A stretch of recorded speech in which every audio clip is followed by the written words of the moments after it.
Hello students, welcome to Edubrain. मैं हूं प्रकाश और हम लोग पढ़ रहे हैं क्लास 9th का हिस्ट्री। ठीक है, चैप्टर 2 द रशियन रिवॉल्यूशन के बारे में हम लोग पढ़ रहे हैं। इसके ऊपर 4 पार्ट आपका आ चुका है, ये 5वां पार्ट है, 5th पार्ट है। आप लोग पहले वीडियो देख लीजिएगा, आपको वीडियो समझ में आ जाएगा। हम लोग लाइन बाय लाइन एनसीईआरटी का कवर कर रहे हैं ताकि आपको कोई भी दिक्कत ना हो। कोई भी बच्चा अगर नहीं भी पढ़ा है कहीं तो उनको कोई दिक्कत ना हो। क्लियर? तब हम लोग इस चैप्टर का शुरुआत कर रहे हैं, मतलब इस पार्ट का शुरुआत कर रहे हैं। चैप्टर का जो टॉपिक है the first world war and the Russian empire. Clear? अब देखिए, फर्स्ट वर्ल्ड वॉर कब से कब शुरू होता है बाबू? देखिए 1914 से 1918 तक चलता है first world war. Russian revolution कब होता है? 1917 में होता है। ठीक है, तो हम लोग देखेंगे कि फर्स्ट वर्ल्ड वॉर के बारे में पढ़ेंगे और फर्स्ट वर्ल्ड वॉर का इम्पैक्ट रशियन एम्पायर के ऊपर क्या पड़ा था। समझ में आ रहा है? तो सबसे पहले हम लोग समझेंगे कि फर्स्ट वर्ल्ड वॉर जो है ये किसके किसके बीच में हुआ था। सबसे पहले फर्स्ट वर्ल्ड वॉर कब से कब हुआ? प्रथम विश्व युद्ध 1914 से 1918 तक, 1914 से लेकर 1918 तक। ठीक है, यूरोपियन कंट्री के बीच में ही लड़ा गया था। मतलब जो यूरोप है यही बैटल फील्ड था एक तरह से। अब कौन कौन से देश थे देखिए। In 1914 war broke out between the 2 European alliance, है ना। मतलब 2 यूरोपियन अलायंस के बीच में युद्ध शुरू हुआ आपका। हम जैसा कि बात कर रहे थे कि जो वर्ल्ड वार जो भी अभी तक हुआ फर्स्ट सेकेंड, ये यूरोपियन कंट्री के बीच में ही लड़ा गया था। ठीक है, एक तरफ थे कौन? जर्मनी, ऑस्ट्रिया एंड टर्की, है ना। और इनको सेंट्रल पावर के नाम से जाना जाता था। किस नाम से जाना जाता था? The central powers. कौन कौन से लोग थे? जर्मनी, ऑस्ट्रिया और टर्की। Turkey Ottoman empire. ठीक है, और दूसरे साइड कौन थे? फ्रांस था, ब्रिटेन था और रसिया था। बाद में इसे इटली और रोमानिया ने ज्वाइन किया था। समझ में आ गया? तो इन 2 अलायंस के बीच में प्रथम विश्व युद्ध हुआ। कौन कौन सा? एक तरफ कौन थे? जर्मनी था, ऑस्ट्रिया था और टर्की था। ठीक है, जर्मनी, ऑस्ट्रिया और टर्की। और दूसरे तरफ कौन थे? फ्रांस, ब्रिटेन और रसिया था। बाद में इटली और रोमानिया। ठीक है, इनको अलाइड पावर्स बोला गया था। कौन सा पावर? Allied powers. तो सेंट्रल पावर्स और अलाइड पावर्स, इसको याद रखना है। Each country had a global empire and the war was fought outside Europe as well as in Europe. क्या बता रहे हैं कि जितने भी जो कंट्री थे सबका अपना अपना एम्पायर था, है ना। जैसे टर्की है तो इसका भी एक ऑटोमन एम्पायर था। समझ? ऑस्ट्रिया भी, ये हम लोग 10th क्लास में पढ़ेंगे भी, ऑस्ट्रियन एम्पायर। जर्मनी, तो ये सब का अपना अपना एम्पायर भी था। अब ये जो युद्ध था ये सब ग्लोबल एम्पायर था, और ये जो युद्ध था ये यूरोप के बाहर भी लड़ा गया था और यूरोप के अंदर भी लड़ा गया था। समझ गए ना? The war was fought outside Europe as well as in Europe. Clear? This was the first world war. यही था आपका फर्स्ट वर्ल्ड वार जो 1914 से 1918 तक चला। 2 अलायंस के बारे में हमने देख लिया। 2 अलायंस था, एक सेंट्रल पावर और एक अलाइड पावर्स। एक तरफ कौन थे? जर्मनी, ऑस्ट्रिया और टर्की। और दूसरे तरफ कौन थे? ब्रिटेन, फ्रांस और रसिया। और बाद में किसके द्वारा ज्वाइन किया गया? इटली और रोमानिया भी इसको ज्वाइन किया था। समझ में आ गया? अब इसका रशियन एम्पायर के ऊपर क्या प्रभाव पड़ा आप देखते हैं। देखिए क्या लिख रहा है। In Russia the war was initially popular and people rallied around tsar Nicholas second. शुरुआती दौर में क्या हुआ, मतलब जब वर्ल्ड वार जब शुरुआत हुआ 1914 में, तो राजा जो था निकोलस, जार निकोलस सेकेंड, इसको लोगों ने सपोर्ट किया। समझ गए ना? और शुरुआती दौर में जो युद्ध था ये काफ़ी ज़्यादा पॉपुलर हुआ और लोगों ने मतलब राजा को काफ़ी सपोर्ट किया। ठीक है, लेकिन जैसे जैसे वार आगे बढ़ा, द वार कंटिन्यूड, है ना। Though the tsar refuse to consult the main parties in the Duma. लेकिन आगे आगे जैसे ही वार जब बढ़ता है तो राजा क्या करता है कि राजा मतलब डूमा में जो मेन जो पार्टी होता है उससे मतलब कंसल्ट नहीं करता है ना। रिफ्यूज करता है कि भाई हमको आपसे कंसल्ट करने की ज़रूरत नहीं है। समझ गए ना? मतलब कोई पूछ, जैसे घर में मान लीजिए कोई डिसीजन लिया जाए और आपसे कोई चीज़ पूछा ना जाए तो आपको बुरा लगेगा। वही चीज़ यहाँ पे हुआ। As the war continued though the tsar refuse to consult the main parties in the Duma. मतलब डूमा में जो मेन पार्टी था, मेजॉरिटी जिसको मिला हुआ था एक तरह से, उससे राजा कोई कंसल्ट नहीं कर रहा था। जार रिफ्यूज टू कंसल्ट, राजा ने रिफ्यूज कर दिया, मतलब मना कर दिया कंसल्ट करने से। ठीक है, अब जिसके कारण सपोर्ट और थिन, जिसके कारण जो सपोर्ट था राजा को जो मिल रहा था रसिया से, पार्लियामेंट से, वो सपोर्ट क्या होने लगा? धीरे धीरे कम होने लगा। क्लियर? एंटी जर्मन सेंटिमेंट्स रैन हाई, और एंटी जर्मन सेंटिमेंट्स वहाँ पे काफ़ी ज़्यादा बढ़ गया। क्योंकि हम लोग देखेंगे फर्स्ट वर्ल्ड वार में जो रसिया है इसका मेन जो है ना दुश्मन वो किसके साथ होता है? जर्मनी के साथ। अभी आगे देखेंगे, जर्मनी इसे हरा देता है एक तरह से रसिया को। ओवरऑल तो जो रसिया जिस अलायंस में वो जीतता है, लेकिन रसिया हार जाता है। रसिया बुरी तरह से हारता है, किससे? जर्मनी से। समझ गए ना? अब देखेंगे कैसे, ठीक है। तो जिसके कारण वहां पे रसिया में एंटी जर्मन सेंटिमेंट्स काफी ज्यादा बढ़ने लगता है, ठीक है। As can seen in the renaming of Saint Petersburg a German name as Petrograd. और इस तरह से इतना ज्यादा एंटी जर्मन सेंटिमेंट्स बढ़ता है, जिसके कारण सेंट पीटर्सबर्ग जो एक जर्मन नेम है, उसका नाम बदल के क्या कर दिया जाता है? पेट्रोग्रेड कर दिया जाता है। समझिए, जैसे आप इंडिया में भी अभी देख रहे होंगे, बहुत सारे जगहों का नाम चेंज कर दिया गया। जैसे फैजाबाद स्टेशन का नाम था, अयोध्या कर दिया गया है ना। मुगल सराय था तो पंडित दीनदयाल उपाध्याय। प्रयागराज है ना। तो बहुत सारे चीज़ों का नाम क्या हो रहा है? चेंज किया जा रहा है। तो उसी तरह से एक सेंटिमेंट एक डेवलप होता है लोगों के बीच में। समझ में आ रहा है? तो उसी तरह से वहाँ पे भी एक sentiment German, anti German sentiments आपका हुआ है, ठीक है। और जिसके कारण जो सेंट पीटर्सबर्ग नाम था, एक जर्मन नेम था, जिसको नाम बदल के क्या कर दिया गया? पेट्रोग्रेड कर दिया गया। समझ गया? और राजा का जो सपोर्ट था वो धीरे धीरे कम होने लगा। अब इसका मेन कारण एक और था। मेन कारण और क्या था कि जो राजा जो था उसकी एक पत्नी थी, the tsarina Alexandra, Germans origin and the poor adviser specially a monk called Rasputin made the autocracy unpopular. और दो लोगों के कारण और जो पॉपुलैरिटी है वो राजा का कम होने लगा। पहला कारण कि जो पत्नी थी जारीना अलेक्जेंड्रा, उसका ओरिजिन था वो कहाँ था? जर्मन से था, ठीक है। और दूसरा जो उसका एक एडवाइजर था, मतलब पुअर एडवाइजर, मतलब वो गलत सलाह देता था, जिसका नाम था रासपुतीन। अब ये दोनों के कारण जो और राजा जो था वो अनपॉपुलर हो गया, जो ऑटोक्रेसी था अनपॉपुलर हुआ, क्योंकि ये लोग राजा को गलत सलाह देते थे। समझ गए? जिसके कारण अब गलत डिसीजन के कारण क्या होने लगा? अब वहाँ पे जो सपोर्ट था राजा का, वो सपोर्ट धीरे धीरे खत्म होने लगा, ठीक है। और हम लोग देख ही रहे हैं कि फर्स्ट वर्ल्ड वार में भी देखेंगे किस तरह से जर्मनी से हार जाता है, ठीक ना। The first world war on the eastern front different from that on the western front. अब देखिए, अगर आप यूरोप का अगर मैप देखिएगा, इस तरह का मान लीजिए यूरोप है, तो एक ईस्टर्न साइड है, अब इधर रसिया है। आप अगर आप देखिएगा यूरोप के मैप में, तो जो ईस्टर्न साइड है कौन है? रसिया है, ठीक है। अब वेस्ट इधर फ्रांस आपका है, इधर ही जर्मनी है यहाँ पे। तो देखिए बोल रहा है कि जो एक ईस्टर्न फ्रंट है, ईस्टर्न फ्रंट, और एक इधर वेस्टर्न फ्रंट, तो दोनों फ्रंट पे अलग अलग तरह का सिचुएशन था। देखिए, the first world war on the eastern front deferred from that on the western front. मतलब ईस्टर्न साइड में जो वार था, ये थोड़ा बहुत वेस्टर्न साइड से क्या था? डिफरेंट था। कैसे डिफरेंट था? देखिए, in the west army fought from trenches stretched along eastern France. Western side में थोड़ा सा बेहतर कंडीशन था। किसका? जो दूसरा अलायंस था, जिसमें फ्रांस, ब्रिटेन, जर्मनी था, सॉरी फ्रांस, ब्रिटेन और रसिया था, ठीक है ना। कौन सा साइड बेहतर कंडीशन था? फ्रांस के साइड। क्यों?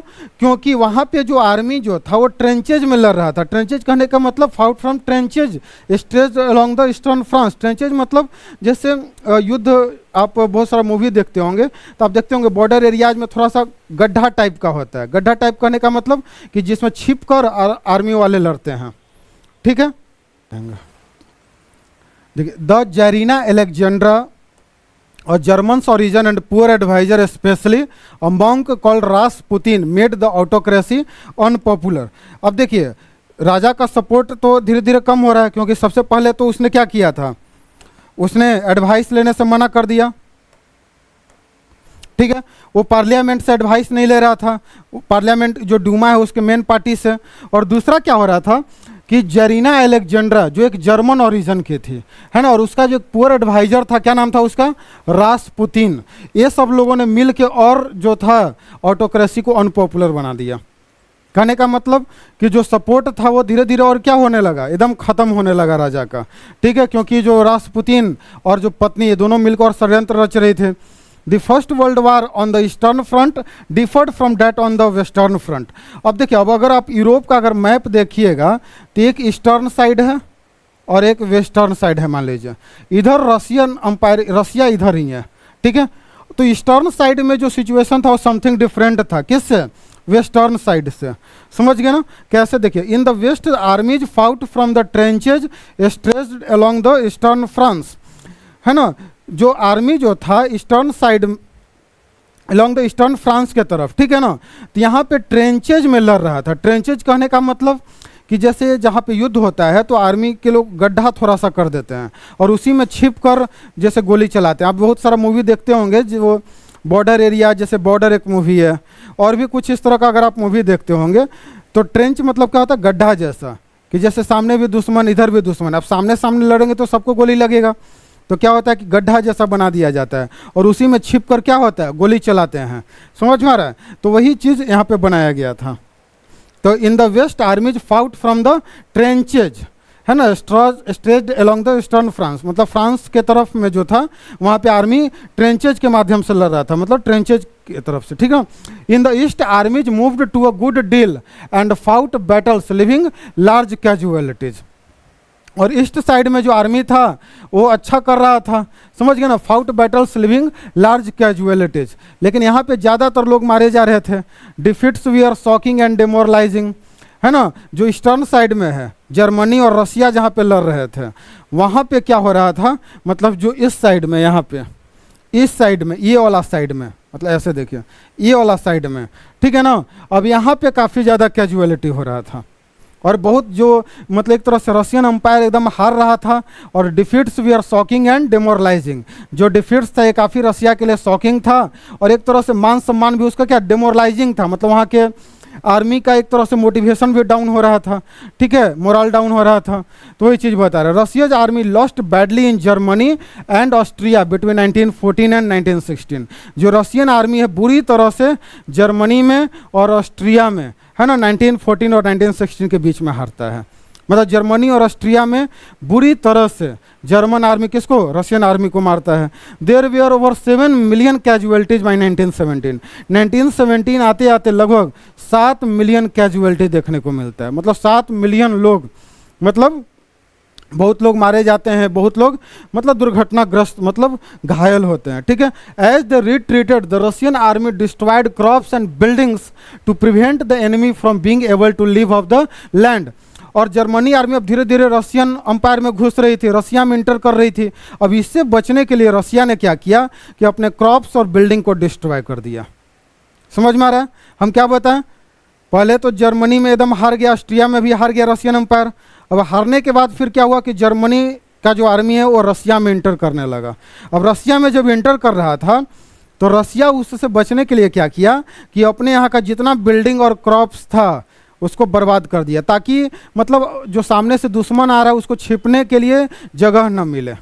समझ गए ना? तो इसके कारण उसने क्या किया, पूरे क्रॉप्स को डिस्ट्रॉय कर दिया, जो भी बिल्डिंग्स वगैरह था इसको क्या कर दिया गया, डिस्ट्रक्शन कर दिया गया। The destruction of crops and buildings led to over 3 million refugees in Russia.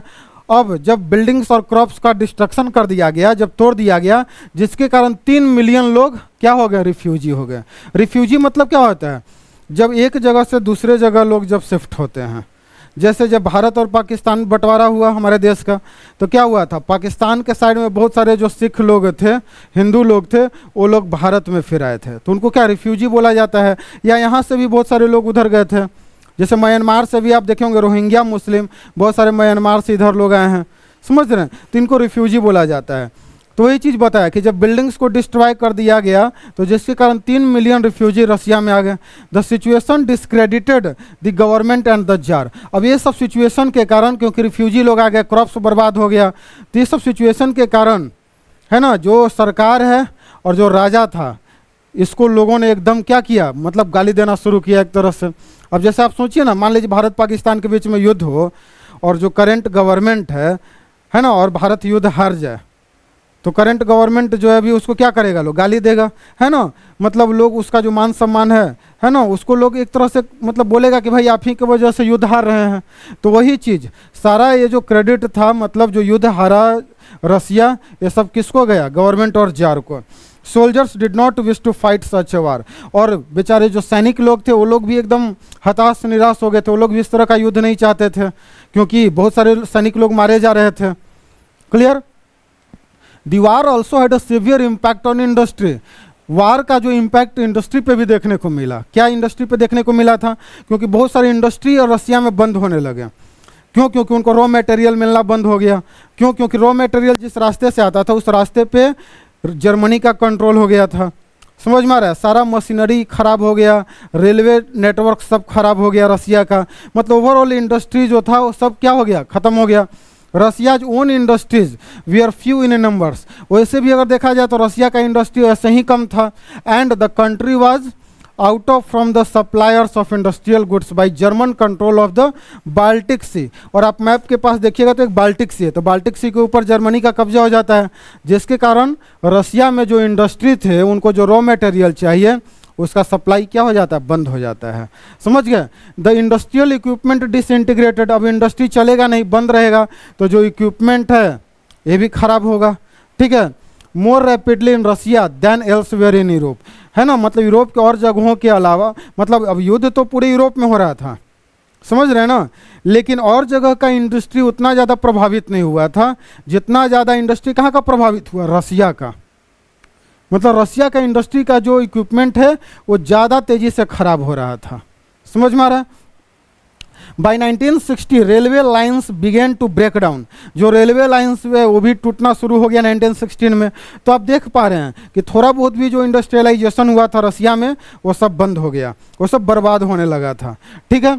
Able bodied men were called up to the war. अब able bodied men were called up to the war. अब देखिए हो क्या रहा था कि बहुत सारे, अब आर्मी में ज़्यादातर कौन लोग होते हैं? यंग लोग ही होते हैं, नौजवान लोग होते हैं, और बहुत ज़्यादा लोग मारे जा रहे थे, तो और आर्मी में भर्ती किया जा रहा था धीरे धीरे। अब जिसके कारण क्या हो रहा था कि there were labour shortage and a small workshop producing essentials were shut down. अब बहुत सारे यंग लोगों को युद्ध में भेजा जा रहा था, है ना, क्योंकि ऐसे ही बहुत सारे लोग मारे जा चुके थे और लोगों को भर्ती किया जा रहा था। अब जिसके कारण क्या हुआ कि ये रसिया में लेबर शॉर्टेज हो गया, है ना। जो इंडस्ट्री में जो काम कर रहे थे, तो इंडस्ट्री में भी काम कौन करेंगे? बच्चे तो करेंगे नहीं, बूढ़े करेंगे नहीं, तो लेबर जो यंग लोग हैं वही लोग करेंगे। तो लेबर शॉर्टेज भी देखने को मिला। जो भी स्मॉल जो वर्कशॉप था, जो एसेंशियल गुड्स का जो प्रोडक्शन करते थे, धीरे धीरे सब क्या होने लगा? बंद होने लगा। समझ में आ रहा है? तो फर्स्ट वर्ल्ड वार का इम्पैक्ट आपको आ रहा है समझ में कि रशियन एम्पायर के ऊपर क्या हुआ? फर्स्ट वर्ल्ड वार के कारण जर्मनी से युद्ध हारा रसिया, हारने के कारण क्रॉप्स और बिल्डिंग को डिस्ट्रॉय किया। तो धीरे धीरे राजा का जो सपोर्ट है ना, वो ख़त्म हो रहा है। मतलब राजा के खिलाफ लोगों का गुस्सा बढ़ रहा है ना। इंडस्ट्री ख़त्म हो गया सब। Large suppliers of grain were sent to the feed the army.